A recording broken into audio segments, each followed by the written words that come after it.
Hey everybody, here is the first part of Unit 4 review number 1. We are going to plan for a test for Tuesday next week. Let's start off with basic factoring. So let's see how this works in this PDF. So I'm just going to go through and do the evens, and you can copy the evens on your own, and then you are to complete the odds on your own. So complete the evens as I do them, and then the odds on your own. So 2 and 4 are considered basic factoring, meaning you just look for your GCF. If there is one, undistribute it. If there's not, you just unfoil it like a basic quadratic.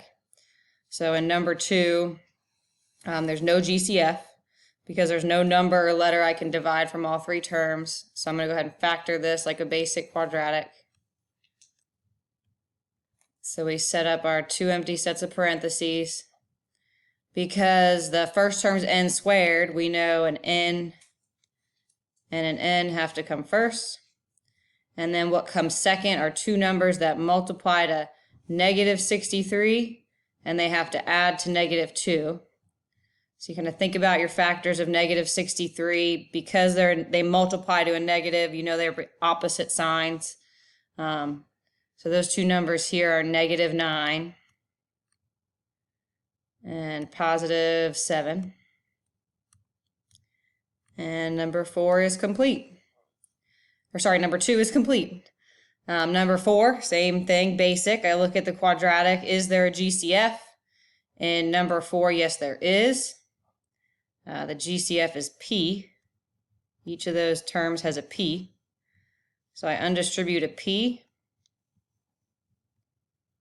And I get P squared plus 5p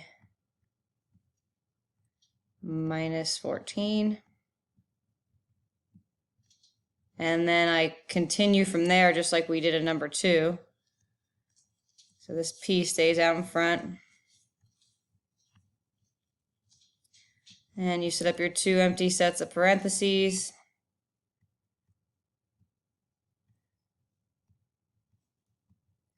And this time we're looking for numbers that multiply to negative 14 and add to positive 5. Again, they have to be opposite because they multiply to a negative. Those winners are negative 7 and positive 2. And then number 4 is completely factored. And both of those you're clear to stop. There's no solving, so you don't have to equal anything to 0.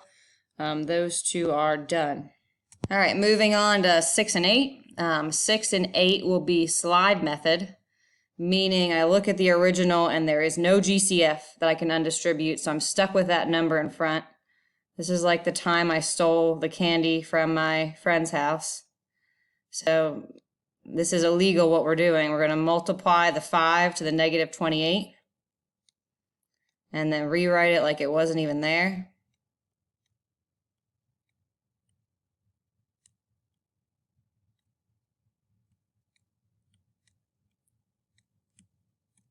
And then factor it just like we did 2 and 4. So because that first term's n squared, that means I got an n and an n first. And then now I'm looking for 2 numbers that multiply to negative 140 and add to 13. It may take some guessing and checking. I guessed and checked a couple of times, and I got the numbers to be minus 7 and plus 20. They multiply to negative 140 and add to 13. And then now, some of you I emailed, you got to put the candy back. So this is where multiplying by 5 was illegal. So I got to divide both of these winners by 5. It's like covering up the fact that I ever did it. If it divides, that's great. Like the 20 over 5 will divide. So that factor is going to be n plus 4.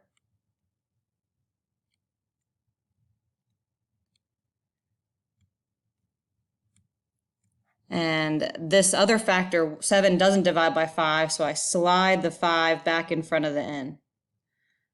So that'll end up being 5n minus 7. And then that, folks, is my fully factored answer. 8, same idea. I got a number in the front that's not a GCF. So I slide it to the -6 at the end.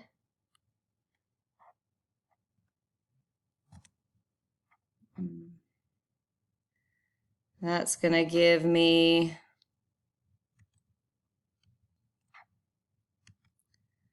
x squared minus x minus 30. And I set up my 2 parentheses. Again, we know x and x come first. It's the only way to get that x squared. And then I need 2 numbers that multiply to -30 and add to -1. So again, you might have to guess and check a little bit, but those numbers are -6 and a +5. And then we're not done. Multiplying, sliding that 5 in the beginning, I gotta put the candy back, I gotta divide it. If it divides, do it. So the 5/5 will divide.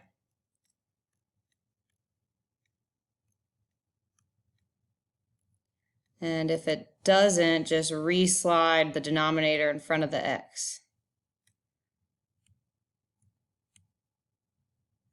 So that'll be 5x minus 6.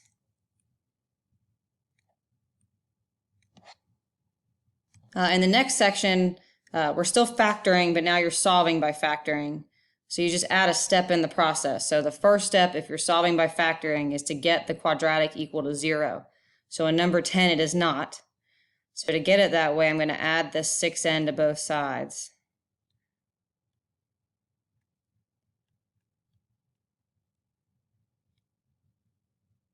And then we got n squared plus 6n equals 0.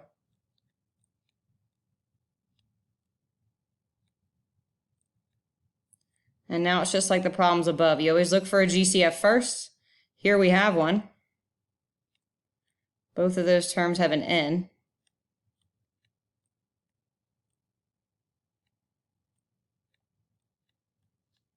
And this is fully factored. So the only additional step now, besides the beginning getting it equal to 0, is you set both of these factors equal to 0.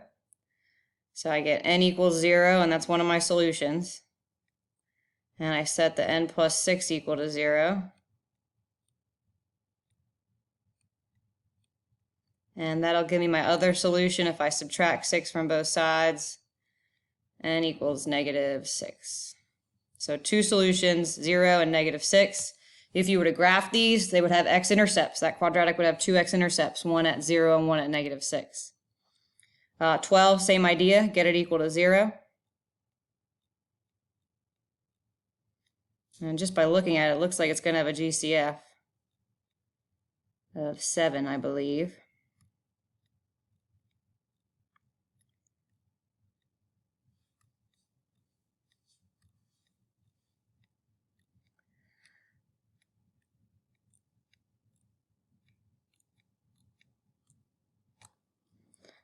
So if I divide a 7 out, I'm just going to get rid of it. If I can take a 7 out of each of these, and if I divide it by both sides, I still get my same quadratic equal to 0. So if I divide 7 out, that's going to make this a k squared minus k minus 20. And now it looks like the ones at the top. So I get my 2 empty sets of parentheses.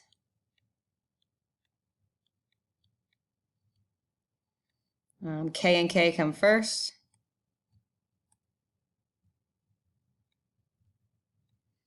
And I look for 2 numbers that multiply to -20, add to -1.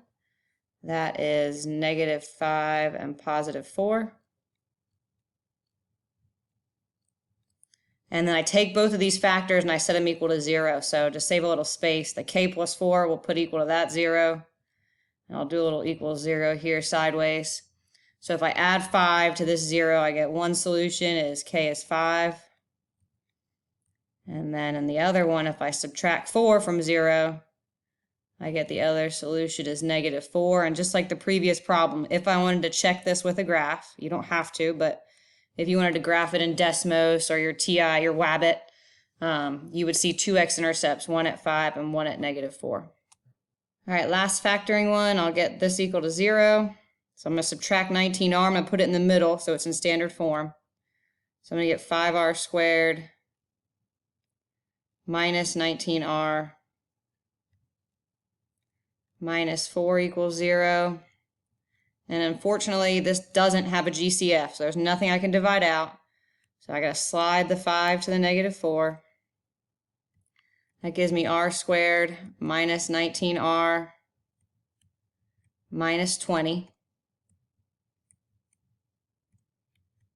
And I factor that like a regular quadratic.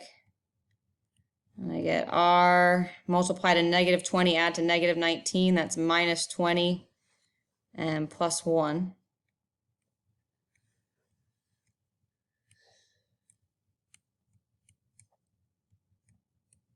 And then I got to put the candy back. I wasn't allowed to multiply by 5 in the beginning. So I divide these by 5. So the 20 will divide by 5. That's going to give me r minus 4. The 1 won't divide by 5, so I slide that 5 back in front. So that's going to be 5r plus 1.